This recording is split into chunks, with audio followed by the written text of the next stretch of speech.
இந்தியால இருந்து எனக்கு கால் பண்ணி விசாரிக்கிற எல்லாருமே காமனா கேட்கிற ஒரே ஒரு விஷயம் என்ன தெரியுமா? அங்க என்னென்னமா நடக்குது? நியூஸ்ல என்னென்னமோ சொல்றான். உண்மையாவே நல்லா தான் இருக்கியா? உண்மையாவே அங்க எல்லாமே சேஃபா தான் இருக்கா? அதுக்கு மேஜிக்கலா எனக்கு எல்லாம் சேஃப் தான். எல்லாருமே இங்க ஓகே தான் அப்படின்னு சொல்லணும்னு ஆசையா தான் இருக்கு. ஆனா எதுவுமே நம்ம கையில இல்ல. ஒரு விஷயம் என்னால சொல்ல முடியும். பக்கத்துல இருக்கிற எல்லா நெய்பர் கண்ட்ரிஸையும் கம்பேர் பண்ணும்போது நான் ஒரு படி எக்ஸ்ட்ராவே சேஃபா இருக்கேன். ஏன் அப்படி நான் சொல்றேன்? அப்படி கத்தார்ல என்னதான் பண்றாங்க? என்ன பண்ண போறாங்க? கத்தாரோட கரண்ட் ஸ்டேட் தான் என்ன? இதெல்லாம் தெரிஞ்சுக்கணும்னு நினைக்கிறீங்கன்னா இந்த வீடியோ ஃபுல்லா பாருங்க. Hi, this is Jennifer. I'm Indian. கத்தார்ல தங்கி வேலை செஞ்சுட்டு இருக்கிற ஒரு தமிழ் பொண்ணு. இந்த அட்டாக் பத்தின எந்த இன்ஃபர்மேஷனும் தெரியாது அப்படின்னா என்னோட முன்னாடி வீடியோ பாருங்க. அதுல என்னால முடிஞ்ச வரைக்கும் ஒரு பேசிக் இன்ஃபர்மேஷன் கவர் பண்ணிருக்கேன்.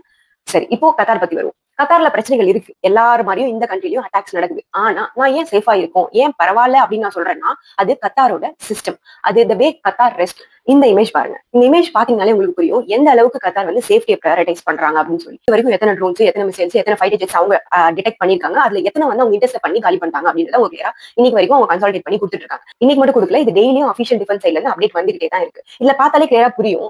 ஒன்லி ஒரு ஒன்னோ ரெண்டோ மிசைல்ஸோ ட்ரோன்ஸோ மட்டும் தான் அவங்க மிஸ் பண்ணாங்களே தவிர மத்த எல்லாத்தையுமே வந்து அவங்க இன்டர்செப்ட் பண்ணிட்டாங்க.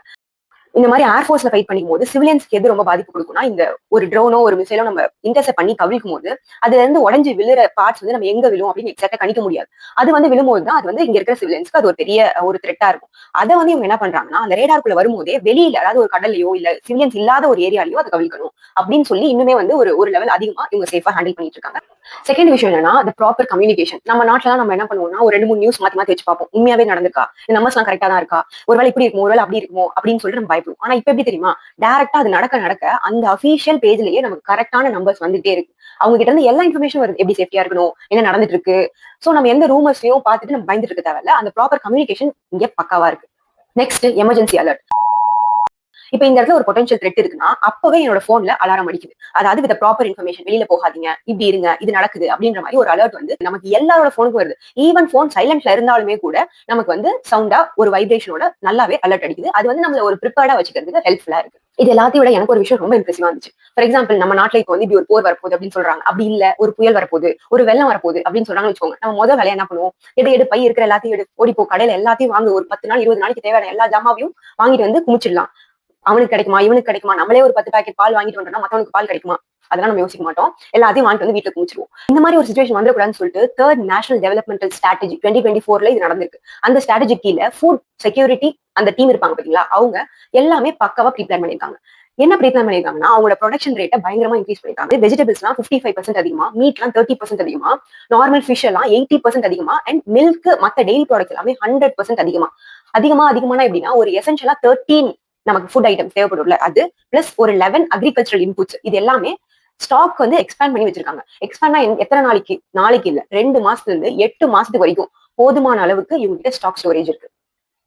அது மட்டும் இல்லாம ஒரு லேண்ட் இருக்குன்னா அந்த லேண்ட இப்ப இருக்கிறத விட இன்னும் ஒரு 50% எப்படி ஒரு அக்ரிகல்ச்சருக்கும், எப்படி வந்து ஒரு வாட்டர் ப்ரொடக்ஷனுக்கும் சேவிங்க்கும் யூஸ் பண்ணலாம் அப்படின்றத பயங்கரமா பிளான் பண்ணிருக்காங்க.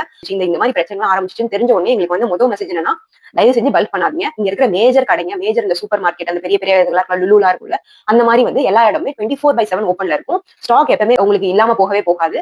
ஈவன் சில கடைகள்லாம் வந்து ஹோம் டெலிவரி கூட பண்றாங்க.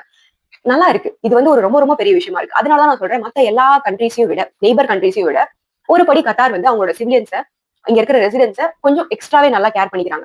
ஈவன் அந்த ஏர்லைன்லாம் வந்து ஸ்டக் ஆயிட்டாங்கல்ல, அங்க இருக்கிறவங்க எல்லாருக்குமே ஸ்டே பண்ண வச்சு ஃபுட் கொடுத்து நல்லபடியா பாத்துக்கிறாங்க. சோ இந்த கண்ட்ரி கம்பேரிட்டிவ்லி நாங்க மத்தவங்களோட நல்லா இருக்கும். மத்தபடி எல்லாமே ஓகேவான்னு கேட்டா இல்ல. இங்கேயும் பிரச்சனை இருக்கு. பில்டிங்லாம் அது இது சவுண்ட் பயங்கரமா கேக்குது, அலர்ட் அடிச்சுட்டே இருக்கு, எல்லாமே இருக்கு. ஆனா மத்த எல்லாத்தையும் கம்பேர் பண்ணும்போது இங்க கேஷுவாலிட்டிஸ் கம்மியா இருக்கு. இவங்க வே தே இன்டர்செப்ட் எவ்ரிதிங், அது ரொம்ப நல்லா இருக்கு. சரி, இந்த சேஃப்டி இத பத்தி எல்லாம் பேசிட்டோம், இந்த கரண்ட் ஸ்டேட் எல்லாம் பேசிட்டோம். பட் இப்ப என்ன நடக்க போகுது அப்படின்றத பாக்கலாம். இது வரைக்கும் ஈரானுக்கும் கத்தாருக்கும் எப்படி ரிலேஷன்ஷிப் இருந்துச்சு, இதுக்கு முன்னாடி இந்த மாதிரிலாம் சண்டைங்க வந்ததுப்பெல்லாம் அவங்க எப்படி ரியாக்ட் பண்ணாங்கன்றதுலாம் வேற. மேபி அவங்க இவ்வளவு நாள் வந்து ஒரு மீடியேட்டரா அவங்க ஆக்ட் பண்ணிருப்பாங்க. ஆனா இப்போ கரண்ட் ஸ்டேட் படி பார்த்தா இதுக்கப்புறம் அவங்க மீடியேட்டரா இருக்க போறது இல்ல. இதுக்கப்புறம் அவங்க இறங்கி அடிக்க போறாங்க. ஏன் அப்படி சொல்றேன் அப்படின்னா, மேஜரா 2 இடத்துல இவங்க கை வச்சிருக்காங்க. ஃபர்ஸ்ட், மெசேஜ்ல இருக்க வாட்டர் பவர் பிளான்ட். ஈரான் வந்து அடிக்க டார்கெட் பண்ணும்போது அந்த வாட்டர் பவர் பிளான்ட் டார்கெட் பண்ணிருக்கான். அது வந்து ஒரு நார்மல் ஸ்ட்ரைக்கா இவங்க எடுத்துக்க முடியாது. சும்மா ஒரு 2.7 மில்லியன் பீப்புள் வந்து இது ஒரு டெசர்ட் இல்லைங்க, தண்ணி வந்து எவ்வளவு முக்கியம்ன்றது எல்லாருக்குமே தெரியும்.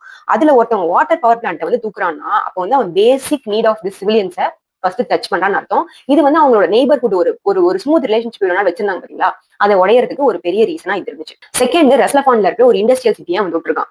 சும்மா கிடையாது. ஏன்னா கத்தார் வந்து ஒரு இண்டிபெண்டா நியூட்ரலா இருக்கிறதுக்கு அவங்களோட பேஸ் சோர்ஸ் என்னன்னா இந்த எல்என்ஜி ப்ரொடக்ஷன் தான். இதுதான் வந்து அவங்க மத்த கண்ட்ரீஸ்ல இருந்து தானா அவங்களோட செல்ஃப் சஃபிஷியன்டா இருக்கிறதுக்கு அவங்களுக்கு ரொம்ப ஹெல்ப் பண்ற ஒரு விஷயம். அதை இவன் டச் பண்ணிருக்கான்.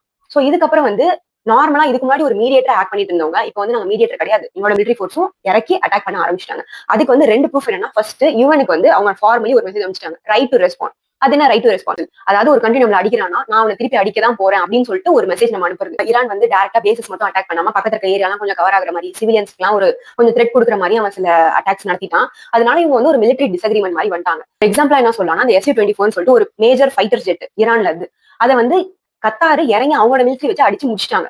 இது வரைக்கும் பாஸ்ட்ல பல பிரச்சனைகள் இந்த மாதிரி வந்திருக்கு. யுஎஸ்க்கும் இங்கேக்கும் நிறைய சண்டைங்க வந்திருக்கு. அப்ப எல்லாமே கத்தார் வந்து பின்னாடி நின்று ஓகே நீங்க பண்ணுங்க, நாங்க வந்து ஸ்பேஸ் கொடுக்குறோம் அப்படின்னு ஒரு நியூட்ரலா இருந்த ஸ்டேட் போய் இப்ப ஃபர்ஸ்ட் டைம் இன் ஹிஸ்டரி அவங்களே இறங்கி ஈரானோட ஒரு ஃபைட்டர் ஜெட்டை க்ளோஸ் பண்ணிருக்காங்க. இதுக்கப்புறம் இதுக்கப்புறம் இது கண்டினியூ ஆகுமா, இல்லைன்னா இவங்க பேச்சுவார்த்தை பண்ணி இது நார்மலா ஸ்மூத்தா போகுமா, என்ன நடக்கும் எல்லாம் தெரியல. பட் ஆஸ் ஆஃப் நோ இப்ப வந்து இவங்க சில பல அட்டாக்ஸ்ல வந்து பயங்கரமா கோவமாகி இவங்க வந்து டிஃபெண்ட் பண்ணாம இறங்கி அட்டாக் பண்ண ஸ்டார்ட் பண்ணிட்டாங்க. சோ இதுதான் இப்போதைய கரண்ட் ஸ்டேட். இதுக்கப்புறம் என்ன நடக்குது என்னன்னா உங்களுக்கு அடுத்தடுத்த வீடியோஸ்ல அப்டேட் பண்றேன். Stay connected. பாய்.